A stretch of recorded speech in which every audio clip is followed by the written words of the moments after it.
Assalamualaikum warahmatullahi wabarakatuh. Halo sahabat, kali ini saya membawakan cerita yang membuat kalian menangis dan gemas mendengarnya. Sebelum mendengarnya silahkan absen dulu para sahabat dari daerah mana saja. Buat yang sudah subscribe semoga rezekinya lancar ya. Pagi itu, langit masih abu-abu ketika Nadia berjalan pelan menuju sekolah. Seragamnya sederhana, sudah agak pudar warnanya, namun ia memakainya dengan rapi. Di belakangnya, sang ibu, seorang perempuan renta dengan keriput di wajahnya, berjalan sambil memanggul karung besar berisi botol plastik dan kardus bekas. Beberapa orang tua murid yang mengantar anak-anaknya dengan mobil mewah menatap dengan wajah sinis. Mereka berbisik-bisik, ada pula yang menutup hidung seakan jijik. Nadia menggenggam erat bukunya, menahan rasa malu yang bergejolak di dadanya. Begitu memasuki gerbang sekolah, tatapan tajam dari beberapa guru tak kalah menusuk. Seorang guru perempuan berbisik kepada rekannya sambil menatap ibu Nadia, "Astaga, masa anak pemulung sekolah di sini? Bagaimana mungkin dia bisa cocok dengan lingkungan sekolah unggulan?" Rekan gurunya hanya tersenyum tipis, tetapi jelas rasa meremehkan terpancar dari matanya. Nadia mendengarnya, namun ia pura-pura tidak peduli. Hatinya panas, tapi ia tak ingin menangis di depan mereka. Di kelas, penderitaan Nadia belum berakhir. Saat guru matematika masuk dan membagikan buku latihan baru, Nadia hanya bisa menunduk karena ia tak punya uang untuk membeli buku yang diminta.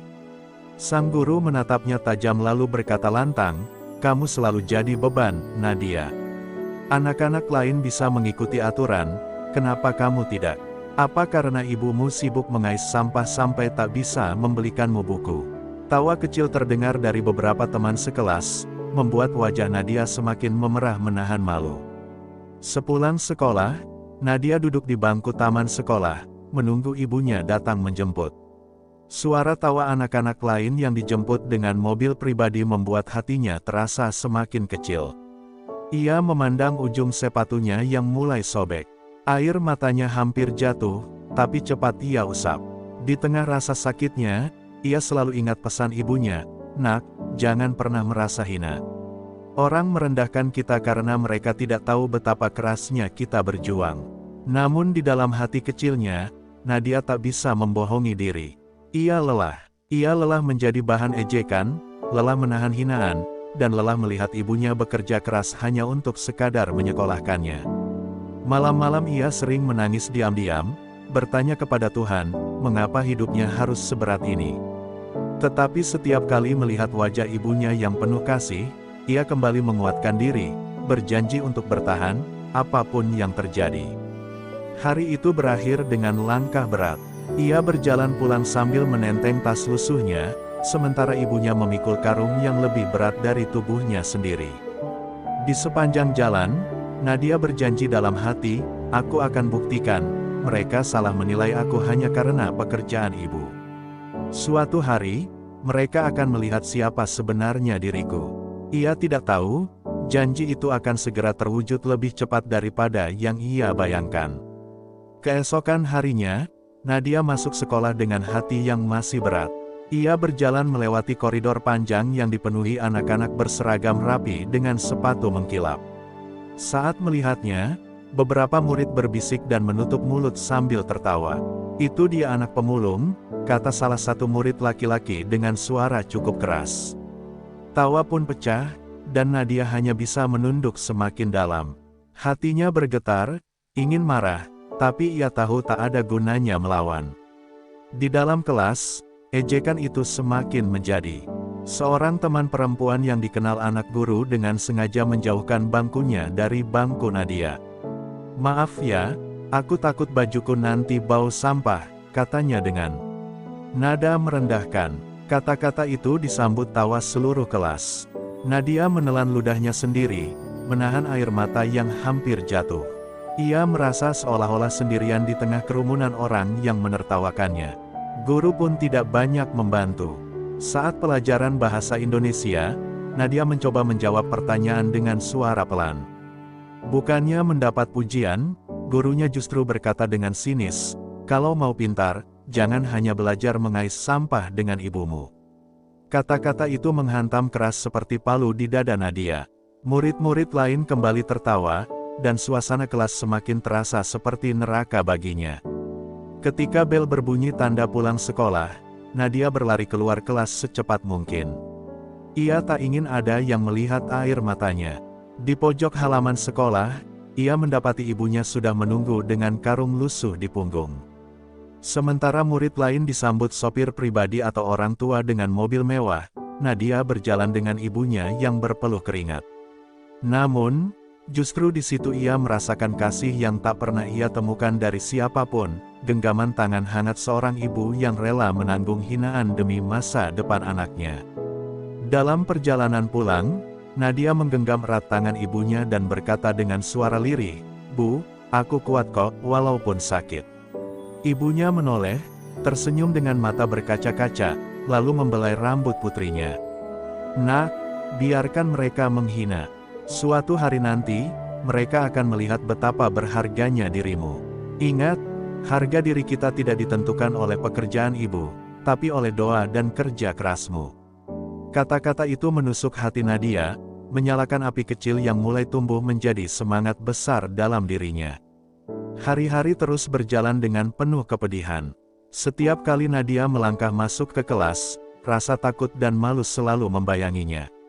Ia tahu, begitu dirinya duduk, suara ejekan akan kembali terdengar. Jangan dekat-dekat, nanti bau sampah," ucap salah satu murid laki-laki sambil menutup hidungnya dengan pura-pura jijik. Teman-temannya tertawa keras, seakan penderitaan Nadia adalah hiburan murah bagi mereka. Ia hanya menunduk, menggigit bibirnya, menahan tangis yang hampir pecah. Namun ada satu hal yang paling menyakitkan. Saat jam istirahat, Nadia pernah memberanikan diri untuk duduk bersama beberapa teman sekelasnya. Ia ingin sekali merasakan kebersamaan, meski hanya sebentar. Tetapi, seorang teman perempuan langsung berdiri dan berkata, "Maaf ya, meja ini untuk orang-orang yang pantas. Kamu kan anak pemulung, jadi duduk aja di sana." Suasana kantin mendadak hening, lalu pecah dengan tawa yang semakin menusuk hati. Nadia akhirnya mengambil roti bekalnya, lalu berjalan menjauh, menahan perasaan yang seakan diremukkan berkali-kali. Meski begitu, Nadia bukan tipe yang mudah menyerah. Malam-malamnya ia habiskan dengan belajar keras di kamar kecil yang hanya diterangi lampu redup. Ia tahu ibunya sudah terlalu lelah, tapi Nadia ingin menunjukkan bahwa semua pengorbanan itu tidak sia-sia. Dengan tangan gemetar, ia menulis catatan, menghafal rumus, dan membaca buku yang sudah sobek di beberapa halaman. Air mata sering jatuh di atas kertas, tapi ia tetap bertahan. Di sisi lain, para guru tetap saja bersikap merendahkan. "Kamu mungkin bisa belajar, Nadia, tapi ingat, seberapapun nilaimu tinggi, orang akan tetap melihatmu sebagai anak pemulung," ucap salah satu guru dengan nada dingin. Kata-kata itu menghantam hatinya, membuatnya sempat berpikir untuk menyerah. Tapi setiap kali teringat wajah ibunya yang tersenyum meski tubuhnya letih, Nadia kembali menguatkan hati. Ia tidak boleh kalah. Hari-hari kelam itu perlahan mengikis perasaan Nadia, membuat luka yang semakin dalam di hatinya. Namun ia tidak tahu, dalam waktu dekat kehidupannya akan berubah drastis. Sosok yang selama ini tidak pernah ia bayangkan akan muncul, siap membawa kejutan besar yang akan membungkam semua hinaan. Pagi itu, Nadia kembali berjalan menuju sekolah bersama ibunya. Langkah mereka pelan, seakan setiap hentakan kaki membawa beban yang tak terlihat. Di gerbang sekolah, beberapa guru sudah berdiri sambil berbincang. Saat melihat kedatangan Nadia, salah seorang guru bergumam sinis, "Kasihan sekali, tiap hari ditemani pemulung. Memalukan untuk sekolah ini." Ucapan itu membuat ibunya menunduk, menahan perih di hati, sementara Nadia menggenggam buku erat-erat, seolah berusaha menutup telinganya dari dunia yang kejam. Di dalam kelas, suasana tak jauh berbeda. Murid-murid tetap sibuk mengejek dan meremehkan. Namun hari itu, ada satu kejadian yang berbeda. Dari jendela kelas, seorang teman melihat sebuah mobil mewah hitam berhenti di seberang jalan. Murid itu langsung berseru, ada mobil keren banget di luar." Kayaknya orang kaya. Semua murid berhamburan mendekat ke jendela, menatap dengan kagum. Namun tak seorang pun tahu bahwa mobil itu sesungguhnya ada hubungannya dengan Nadia. Mobil tersebut hanya berhenti sebentar, lalu melaju pelan meninggalkan sekolah. Namun Nadia sempat melihatnya sekilas dari bangku belakang. Ada sesuatu di dalam dirinya yang bergetar aneh, seolah ada bayangan masa lalu yang ingin kembali. Hatinya jadi gelisah, tapi ia memilih diam. Ia tak ingin menaruh harapan apapun, ia sudah cukup menderita karena harapan yang seringkali berujung kekecewaan. Sementara itu, gosip tentang mobil mewah itu cepat menyebar di kalangan guru dan murid. Mungkin orang tua murid baru, kata seorang guru. Atau pejabat yang sedang survei, sahut yang lain. Tidak ada seorang pun yang membayangkan bahwa mobil itu memiliki kaitan dengan Nadia, anak yang selama ini mereka pandang rendah. Justru gosip itu membuat perbedaan semakin terasa, seakan mobil itu adalah simbol dunia yang terlalu jauh untuk bisa disentuh Nadia. Hari itu berakhir dengan hati Nadia yang makin berat. Ia tidak tahu bahwa mobil yang sekilas ia lihat akan menjadi awal dari sebuah kejutan besar. Sebuah kenyataan yang akan membalikkan semua hinaan menjadi penyesalan, dan semua cibiran menjadi tatapan malu. Hari itu, suasana sekolah tampak biasa saja. Nadia masuk kelas dengan wajah pucat, menunduk seperti biasanya, menyiapkan hati untuk menerima ejekan baru. Namun, tanpa ia sadari, sesuatu yang luar biasa sedang menunggunya. Menjelang siang, ketika bel istirahat berbunyi, suara deru mesin mobil mewah terdengar memasuki halaman sekolah. Murid-murid langsung berhamburan keluar, penasaran siapa yang datang. Dari kejauhan tampak mobil hitam mengkilap berhenti tepat di depan gerbang. Pintu mobil perlahan terbuka, dan keluar seorang pria parubaya dengan jas rapi dan kacamata hitam. Wibawanya memancarkan aura berbeda dari siapapun yang pernah datang ke sekolah itu. Guru-guru yang melihatnya langsung terdiam, ada yang bahkan buru-buru merapikan baju seolah sedang menyambut pejabat penting. Siapa dia? Orang tua murid baru, iya. Bisik salah seorang guru. Tidak ada yang menyangka bahwa pria itu adalah ayah kandung Nadia yang sudah lama pergi. Nadia yang saat itu masih duduk di bangku kelas merasa hatinya berdebar aneh.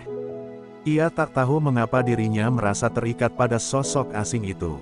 Beberapa teman bahkan bercanda, lihat tuh, mobil mewah, pasti jemput anak orang kaya. Mana mungkin jemput si anak pemulung.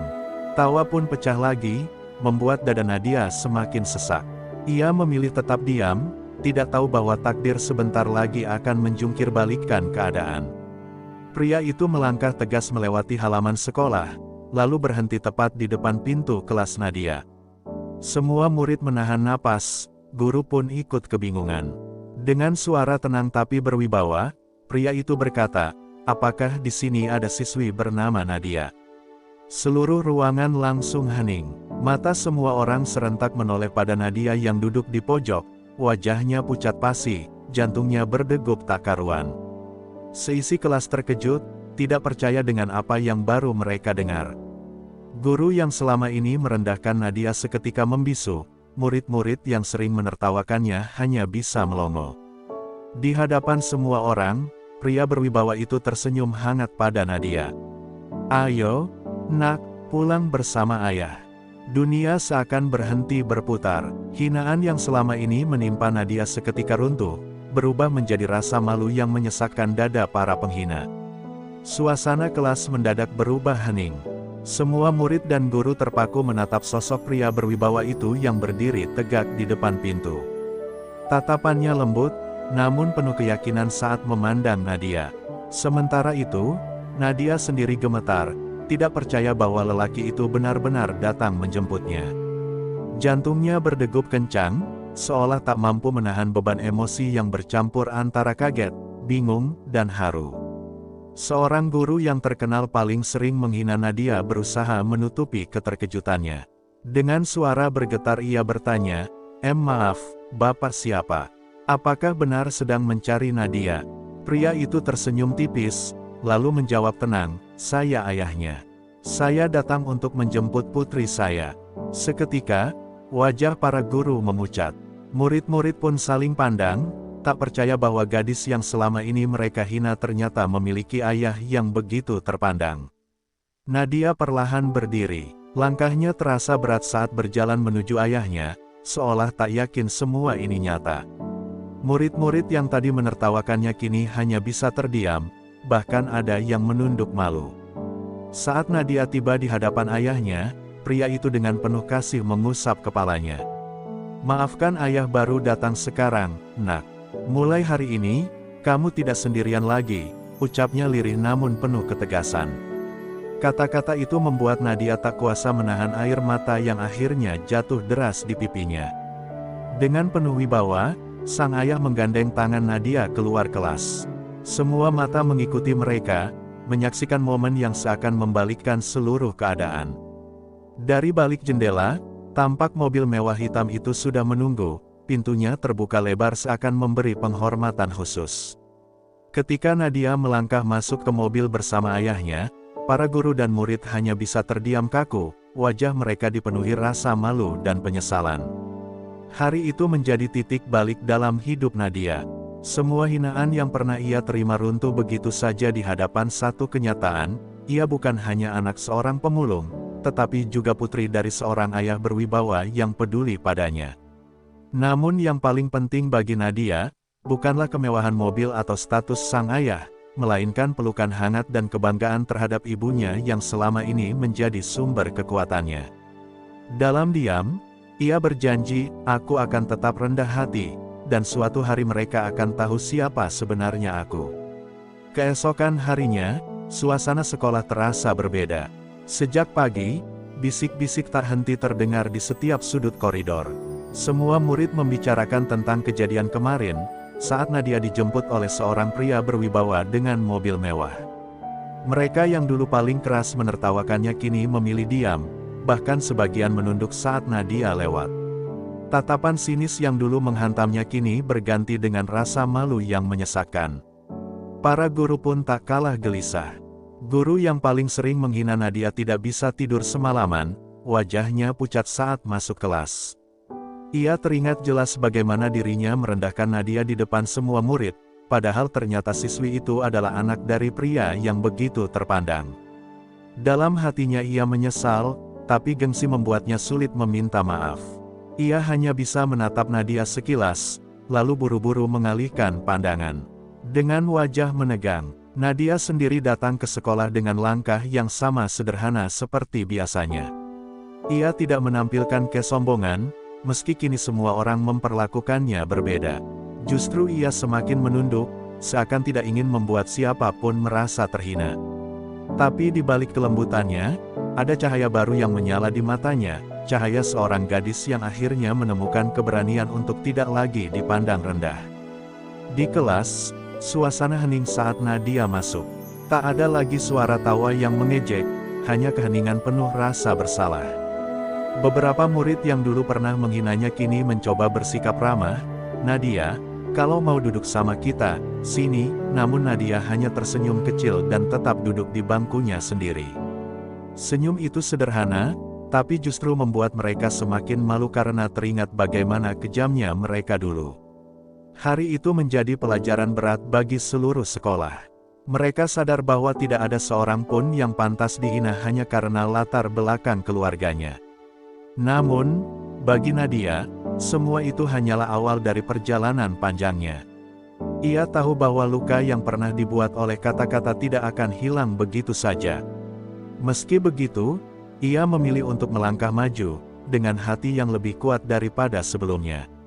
Beberapa hari setelah kejadian itu, mobil hitam mengkilap kembali memasuki halaman sekolah. Kali ini, suasana menjadi sangat tegang. Guru-guru yang biasanya angkuh mendadak panik, sebagian bahkan buru-buru merapikan pakaian. Mereka tahu siapa yang datang, dan masing-masing hati dipenuhi rasa was-was. Dari dalam mobil, ayah Nadia keluar dengan langkah mantap, wajahnya serius, tak seperti senyum hangat yang ia tunjukkan pada putrinya. Kepala sekolah segera menyambut, berusaha menutupi kegugupannya. "Selamat datang, Pak, ada yang bisa kami bantu?"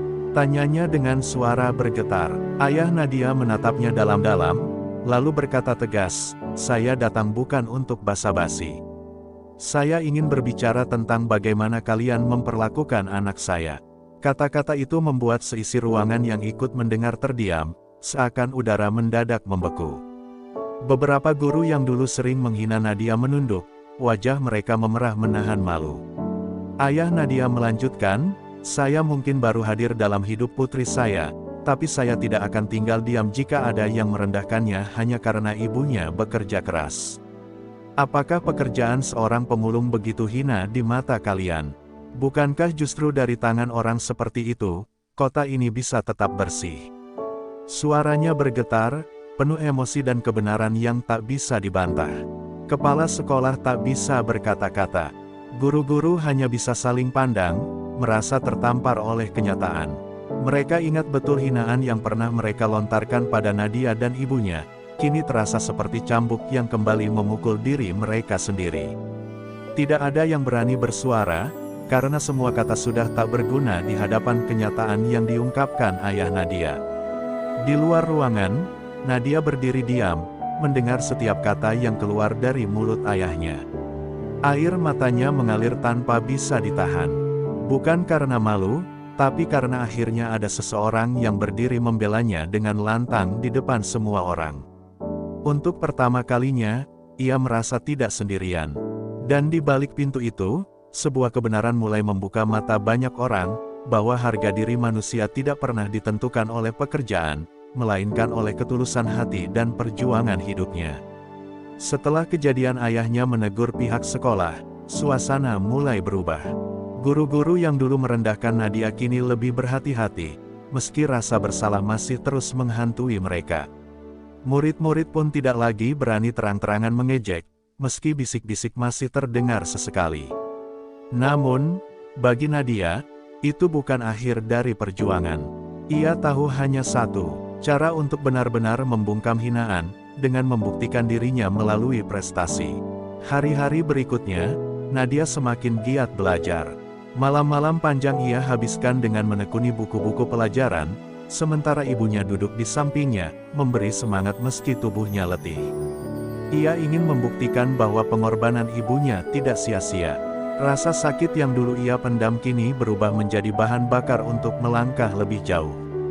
"Aku akan buktikan, aku bisa," bisiknya lirih setiap kali mengantuk, tapi tetap memaksa dirinya membaca.